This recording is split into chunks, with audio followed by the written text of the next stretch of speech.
Hello and welcome to Sheeple. I'm your host today, Jesus. We're starting up podcasts like that. Sorry about that, guys. I don't think I was prepared for that. Anyways, what's this podcast, man? What are we talking about here? Well, you know what, man? Sheeple's a collection of things, but it's mostly breaking of the conventional mold. Definitely. Over the last couple years, we've been talking about a long time about starting this up and getting it going, and we've done a lot of refinement over time. And I feel like we've come up with some solid ideas for our show. Something that we need to let everybody know that we have learned. It's really opened up our eyes. I'd like to open up the eyes of everyone else around us to see what we see, to see through the bullshit and things. Yeah. But to keep in mind, there also are opinions. Oh, yeah, definitely. Don't follow us blindly. No. That's actually the opposite of what Exactly. That's the whole premise of Sheeple is people following blindly. Don't do that, man. No. Have a brain of your own. But you know what? I hope you have a good listen, because today we have some good topics on the table today.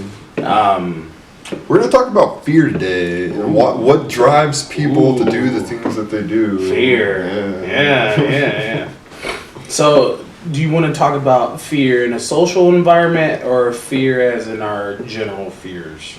Let's just talk about, why do we do the things we do? Why do we blindly follow like the sheep do? The masses just blindly listen to what they're spoon-fed, all this information, and they don't go out and experience it for themselves. They don't think for themselves, and I think that's because they're afraid. They're afraid of what might happen. They've been projected this image of a scary world, and it's beautiful. The world is beautiful. Oh, yeah. Especially since we started traveling a lot more this last year and a half. It's been really fun. But, we've also got to see some different cultures and just different environments that people live in. When we went to Colorado earlier last year, just the amount of homeless people was just ridiculous. And, people would pass them up like they're just street ornaments. Exactly. Like they're just chairs sitting by or whatever. It's like, why would you do that to your fellow man? Oh, yeah. What's the difference between him and you? Money? A place to live? What? These just material things, man. Oh, yeah. And people are so petty over these material things, it just doesn't make any sense to me. Oh, yeah. But, it all comes back to, mind you, I love this chart. You guys can't see this chart that Sean has going on, but, it's a beautifully illustrated chart. But let's go back to fear, man. All right. So I want to talk about a little bit about social fear. Okay. And what we do in the workplace and the fears that we have in the workplace. Like job security, I see what you're going for here. You do things you wouldn't normally do just to make sure you can make that money so you don't end up like that poor homeless man. You do these horrible things. You destroy your health. You work absurd amount of hours in shitty conditions just because you're afraid of what might be. Afraid of what might happen if you don't have that security blanket. You don't have that layer of money and all these material things. Oh, yeah. And it's not I wouldn't call the material things a security blanket, but now that I've gotten older in my time, I'm not going to tell you how old I am. Old man, look at my life. But now that I've come out of my early 20s, I'm into my later 20s, going into my 30s. I know a lot of you guys are like, really, this guy over here.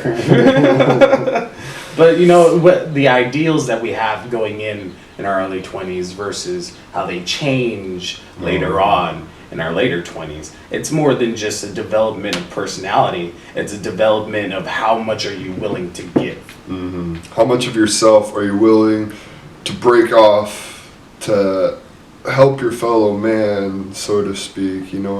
It's like what are you willing to sacrifice so for the betterment of everything else? Is that what you're talking about? I wouldn't say for the betterment of everything else. It's more of what are you willing to sacrifice to get What you want. Okay. And the whole society we live in is based off of that. What are you willing to give to get? Yeah. And I realize everything's a give and take situation. For everything you do has an equal and opposite reaction. I understand that. But when we have to trade off parts of ourselves just to conform enough to get that promotion, or just to conform enough to get that extra dollar raise, or whatever you're looking for in your lifetime, the things that you have to give up in your lifetime just to get that. And it all comes back to social fear. What do you fear more than what may happen tomorrow? That's going to like the fear of the future, the fear of the unknown. Like the whole reason people work these jobs, the whole reason people strive and break off the piece of themselves for that extra dollar is just because they're so afraid of what the future might hold. They live their life in fear because without this security blanket, things might go wrong. Things are gonna, like, you just never know. Yeah. But it's not that you never know. Like, where I started at the company I work at now. Don't get me wrong. I like my job to an extent. I love it. And earlier last year, should I say, we were playing around with the idea of management. It turned out to fall through. But, like, it shows how, like, just what they wanted out of me. Like, I feel like they wanted so much more than what I was getting in return. Yeah. So it's like you have to sell bits and pieces of yourself. I work like 60, 70-hour work weeks during the heavier times of the year. So, like, you're really putting your body through just rigorous all destroying day. Your body, man. Yeah. Taking years off your life just to be able to do this. Yeah. You know, just to make ends meet. Yeah, exactly. Just the way that we're structured today as a society, you have to do that to yourself, or else you're not going to have all these lavish things. You're not going to live a luxurious life. Yeah. And you know, and I understand, like, why a lot of people do it. Why a lot of people are willing to give up that part of them, because that security means a lot in the long run. That security means you're going to have a bed to go to sleep in. That security means you're going to have some lights in your house. You're going to have some food. It means you're going to have a house to live in. But at the same time, at what price comes that security? Yeah. At what price are you paying? And where do you draw the line between basic necessities and all these extravagant add-ons and all this stuff you don't really need but you feel like you need, you know? Yeah. Like, if we all came down to it, we'd probably live off of, like, $300 to $400 a month if we had to.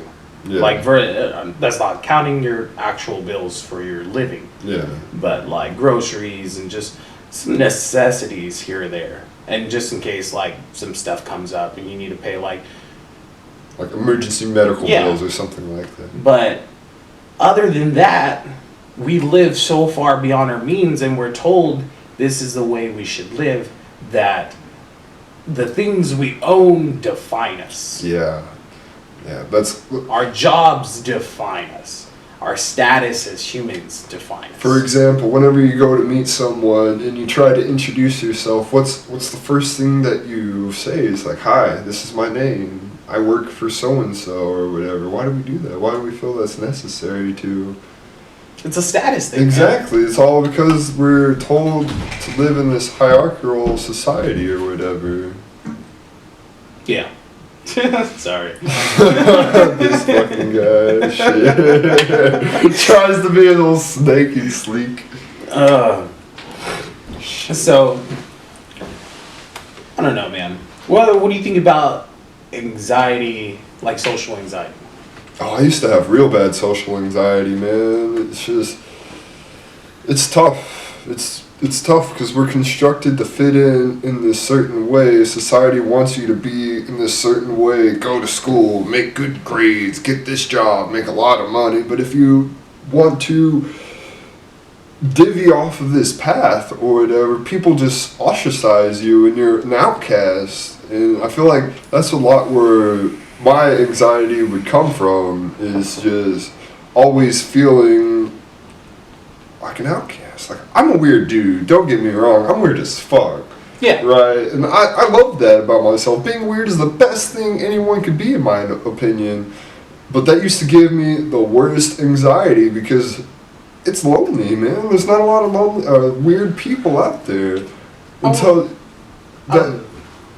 I don't know, man. I wouldn't say there's not a lot of weird people out there. There's people who are afraid to show how truly weird they are. Yeah. Definitely. That's like, what I mean. why are you afraid to be the way you are? Right. Mind you, anxiety is not really something we can control. A lot of the times it's out of our realm of control. See, I beg to differ there. I've really gotten over a lot of my anxieties, man. Like, once you understand how powerful your thoughts are and how that influences you, if you can condition your mind to not think that way, you know, like, all I did was really, once you truly believe it, then it's gonna happen, you know. I truly believed that I didn't have anxiety anymore, and it just rolled off. And I can go into social situations now. I don't have a fear of that. I can be by myself now. Like, I don't have to have people giving me attention. Like, give me your attention. I needs to feel it, kind of thing. You know,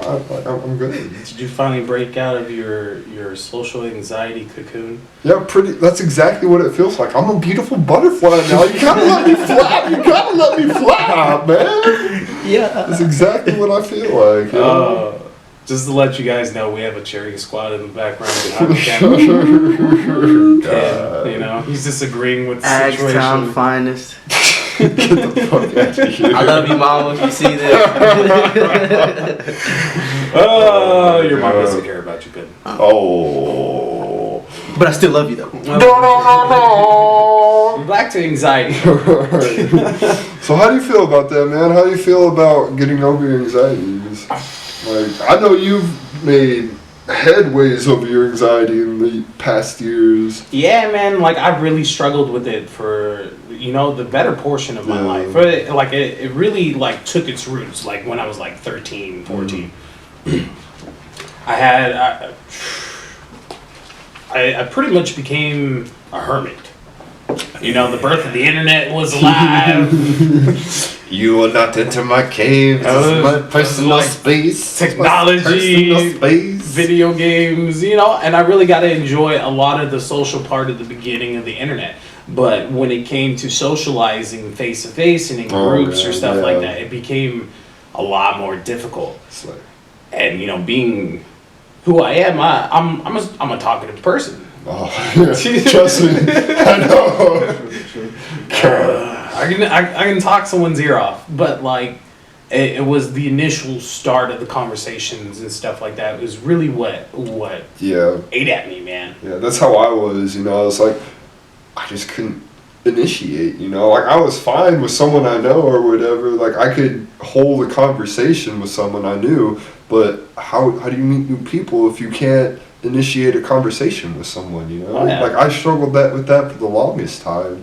And I feel like what's really helped me with that is being as weird as I am, you know, I just do some weird ass shit and people are like, oh, you're doing weird ass shit, that's kind of weird. And then I'm like, yeah, but that's me, and that's what I'm gonna go off of. Hi, my name's Sean. There you go. How you doing? I mean, that's just all you gotta take, man. But you know what, man, like I kind of had to do what you had to do. But it took me a lot longer to realize that. Yeah. Like, I really, like...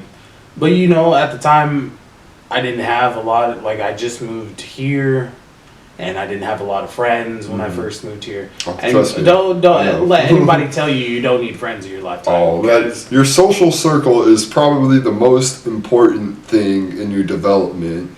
Because if you don't have someone to have your back growing up, if you don't have someone to inject that positive influence like on the same level as you, yeah, your parents are going to be there, they're going to love you, but it's not the same kind of love you get from a close group of friends, you know? Oh yeah. And you know, it's wanting to like the fears of growing your social circle as well. Yeah. Can inhibit you a lot. Like, you know, I've been backstabbed a lot in my time, and you know that leaves it leaves a sour taste in your mouth, man. Mm-hmm. It really does. But what it really does in the long run is it inhibits your ability to trust others, and you become more guarded. Mm-hmm. That's you guys don't even know. This guy is legitimately the nicest guy I've ever met, like hands down. But at the same time, the world, man, you really haven't let the world affect you like it's affected a lot of people. I think I let the world affect me too much before I was just done with letting outside sources affect my own outlook on my own life. Yeah, see, that's a lot of what I'm learning now, is that it really does all start with you and how you view things, you know. If you view things positively, if you view things in a positive light, then positive things will start manifesting.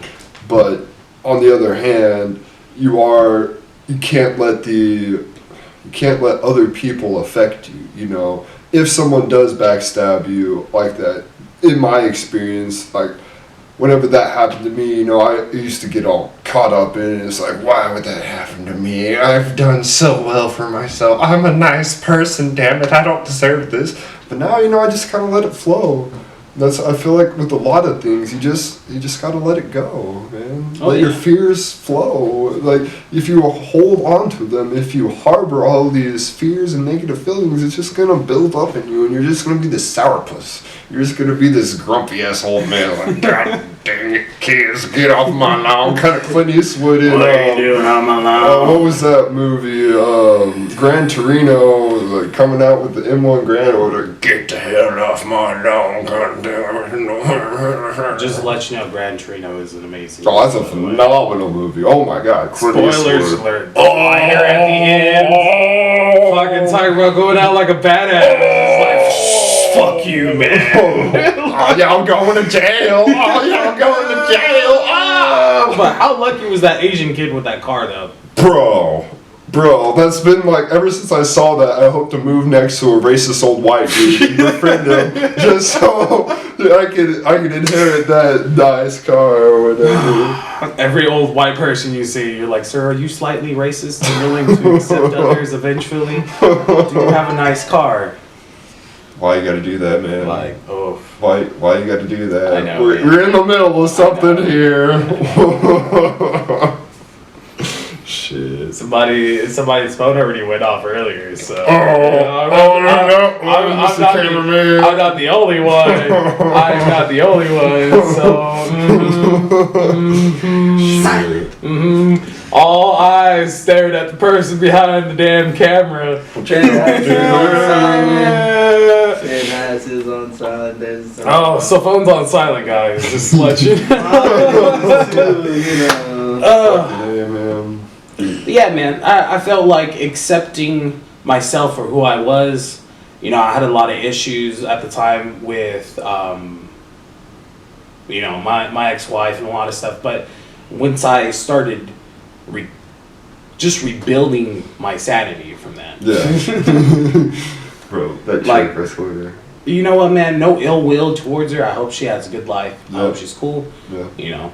That's the way I try to live, you know, like, even if they do harm to me, just, I wish you well, just stay out of my life. I don't want that negativity, you know. I don't want toxic people feeding off my positive energy, you know what I'm saying? I mean, but at the same time, you have to make strives to help improve that toxicity. Yes, that person is toxic as an environment to person, like they're just toxic to their environment. But it doesn't mean that you can't help them become a better person. Oh, like without a we doubt. should always strive to become better people, and some people are ready for that change and some people aren't. Some Yeah, people aren't going to change until the day they die. But Yeah, you know some what? people are just the brick walls, and they're so ignorant that they don't want to ever change their outlook on things, and that's fine. You know, those people are going to be those people. Those are the ones that you can't help. But the other people, even just like the slightest little break in that wall, you can get in there and change them. Man. Yeah. I can't talk. And you know, and this is what the whole podcast is about. Is not this. We're going to touch on a lot of issues over time, and we're going to touch on a lot of just variations of those same issues, just depending on how they update over time. But the quiet intent of this channel is the betterment of our collective consciousness. Everybody, yeah, definitely. I'm not saying that everything that comes out of our mouths people are going to agree with, but you know, No. I'm willing to hear your opinion as long as you're willing to hear my opinion, and let's grow together.